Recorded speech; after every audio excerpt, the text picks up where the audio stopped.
Hello, my name is Jim Cunliffe, and I'm with a group called The Cultivator.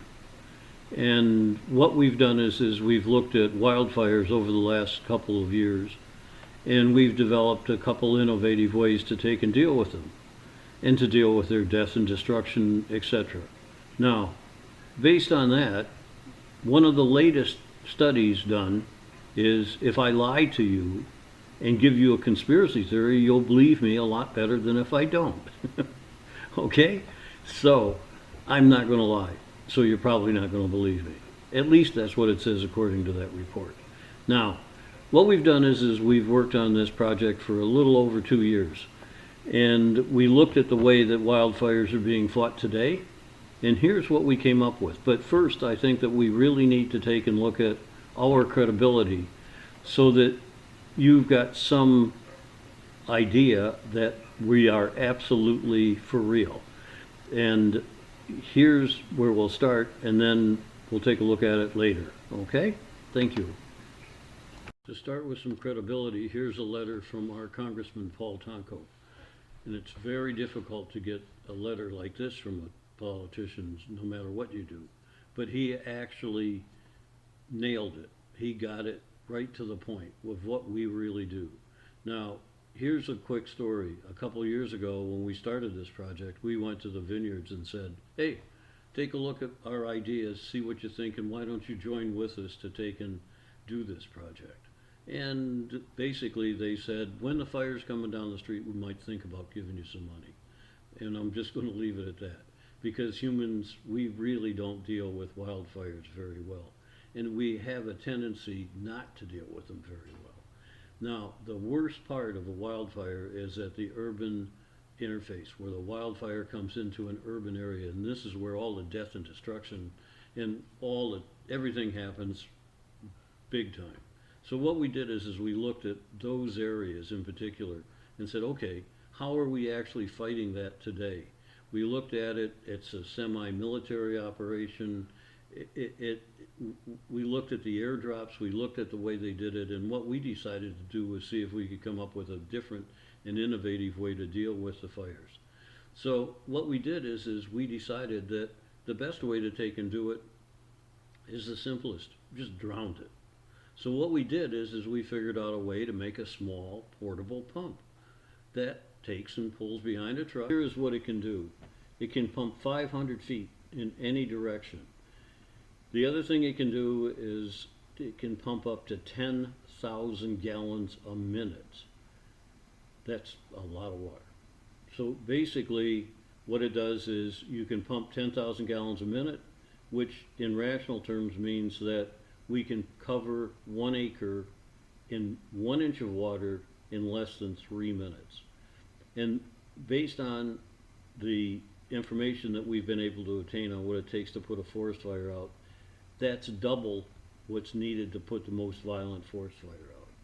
The next thing that it does is, with its logistics attached, you can pull it down the road, put it on a 360-degree cycle, and what it'll do is it'll spray a diameter of 1,000 feet wide. So that will cover an awful lot of territory.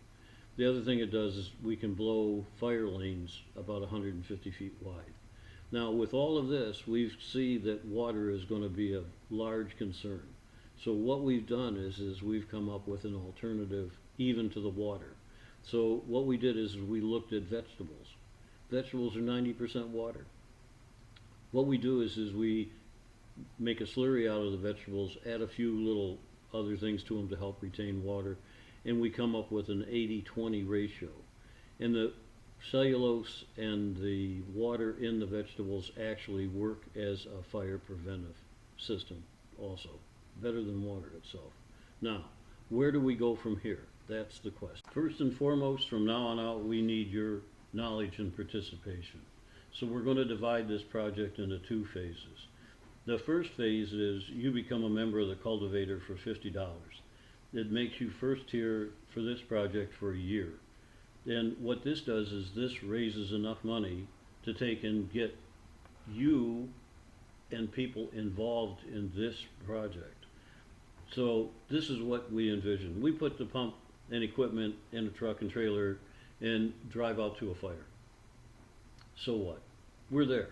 What can we do?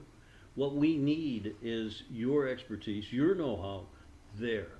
Okay? All types of people are going to be involved. It's going to take everything from insurance people to firefighters to tanker truck drivers to machinists and fabricators and even lawyers and politicians and social network people, okay, to take and do this.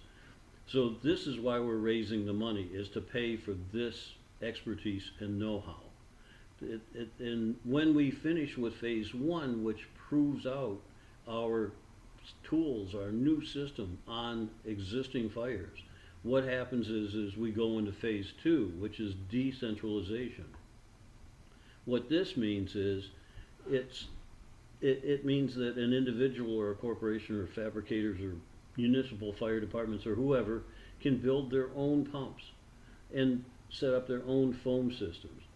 We have designed this equipment specifically so that it's possible for people to take and build it there. And the other part of this is we're going to need a group that will be working on agreements with insurance companies that make financial pools so that when we go into an area we can put the fire out for everybody and not just the insured.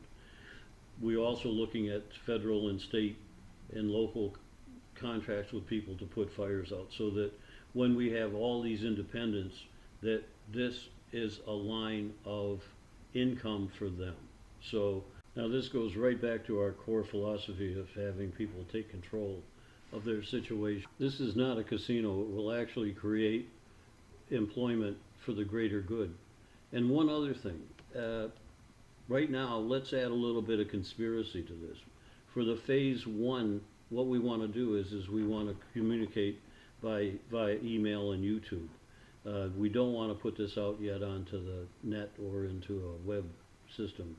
So just bear that in mind as we move forward. Here's our truck, and I'm going to show you our competitor at this point in time.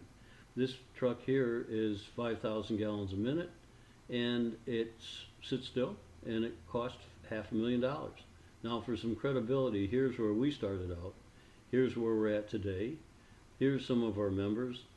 And the other thing that we've got is here's the project that we did down in Puerto Rico that we got the letter of introduction on. We put 4,000 power bikes, and they're all made out of scrap and whatever's left over from the hurricane when it came through. So that was a real hit down there. I thank you very much, and I really hope that you take and join into this experiment and this project. Thank you, thank you.